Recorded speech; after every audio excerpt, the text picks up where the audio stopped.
बिस्मिल्लाहिर्रहमानिर्रहीम। मैं हूं मेजर सैयद कामरान हैदर। हमारा चैनल है मीरपुर वीज़ा कंसल्टेंट। मैं आपको आज इस वीडियो में बताऊंगा और टिप्स दूंगा कि आप कोई भी शेंजन वीज़ा या के लिए अप्लाई करें तो उसके क्या हैं, और ख़ासकर फ़्रांस के टूरिस्ट वीज़ा या विज़िट वीज़ा के बारे में आपको मैं टिप्स दूंगा कि आप फ़्रांस का अगर आप वीज़ा अप्लाई करते हैं तो क्या चीज़ें आप करें कि आपके वीज़ा के चांसेस बढ़ जाते हैं। अच्छा जी, जैसे कि आपको पता है कि फ़्रांस जो है एक ज़बरदस्त मुल्क है, टूरिस्टिक प्लेस है। लाखों मिलियंस में जो टूरिस्ट हैं वो फ्रांस जाते हैं, उसका विज़िट करते हैं। इसका जो कैपिटल है पेरिस है, इसमें खूबसूरत जो है टूरिस्टिक प्लेसेस अवेलेबल हैं, एंशियंट जो हैं इसमें अवेलेबल हैं, कैसल्स अवेलेबल हैं, लाइब्रेरीज़ अवेलेबल हैं, इसमें म्यूज़ियम्स अवेलेबल हैं, और ये सिटी ऑफ परफ्यूम्स कहा जाता है इसको, ठीक है, पेरिस को। तो काफ़ी लोग पूछते होते हैं कि जी आप अपने एक्सपीरियंस से ये बताएं कि कैसे कोई भी वीज़े को कैसे हासिल किया जा सकता है। तो मैंने जो है इस वीडियो में मैंने कहा कि कुछ आपको ऐसे टिप्स दिए जाएं ताकि आपको भी थोड़ी सी रियलाइजेशन हो, पता चले कि कहाँ का वीज़ा लेना अप्लाई करना चाहिए, आपके क्या सर्कमस्टांसेस हैं। जैसे कि आप जानते हैं कि इस वक्त पाकिस्तान में दो किस्म के वीज़ा के लेने के हैं। कुछ एम्बेसीज ऐसी हैं जो कि डायरेक्टली आपको कॉल करती हैं, जिस तरह के एम्बेसी है, यूएस एम्बेसी है, जिस तरह के फ्रांस की एम्बेसी है। इस तरह और भी कंट्रीज़ हैं जो कि डायरेक्टली आपको एम्बेसीज में कॉल करती हैं। तो मैं लोगों को समझाता हूँ कि जो एम्बेसीज आपको डायरेक्टली कॉल करती हैं, आप जाके इंटरव्यू देते हैं, उसके लिए आपके डॉक्यूमेंट्स इतने ज़्यादा स्ट्रॉन्ग ना भी हों। मीन्स ज़रूरी नहीं है कि आपकी बैंक स्टेटमेंट 30-40 लाख या 50 लाख की हो, 10-15 लाख भी हो तो आपका चल जाएगा, क्योंकि उधर कॉन्फिडेंस मैटर करता है आपका। मीन्स आपकी पर्सनैलिटी मैटर करती है, आपने किस तरह उसको जवाब दिए हैं अपने इंटरव्यूइंग ऑफिसर को या एंट्री क्लियरेंस ऑफिसर को, आपने किस तरह जवाब दिए हैं, और आपकी पर्सनैलिटी कैसी थी और आप कितने कॉन्फिडेंट थे।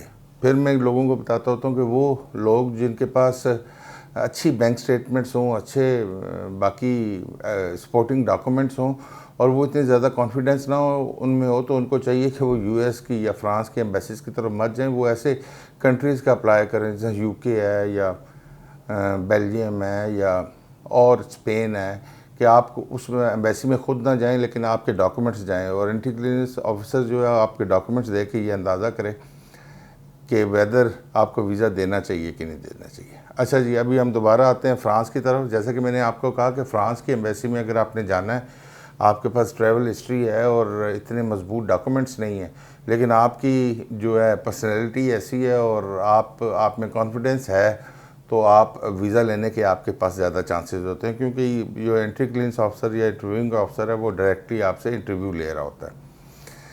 अच्छा जी, जैसा कि मैंने बताया आपको कि जी इसका कैपिटल पेरिस है और इसमें यूरो चलता है। ये one of the Schengen country है। अगर आपका इसका वीज़ा हो तो आप शेंजन में 28-30 मुल्क जो हैं उसमें आप इजीली और फ्रीली घूम सकते हैं, और ज़बरदस्त टूरिस्टिक प्लेस है। इसके लिए कौन से डॉक्यूमेंट्स चाहिए इस वीज़ा के लिए? आपके पास पासपोर्ट होना चाहिए, आईडी कार्ड होना चाहिए, इफ़ यू आर मैरिड निकाहनामा होना चाहिए।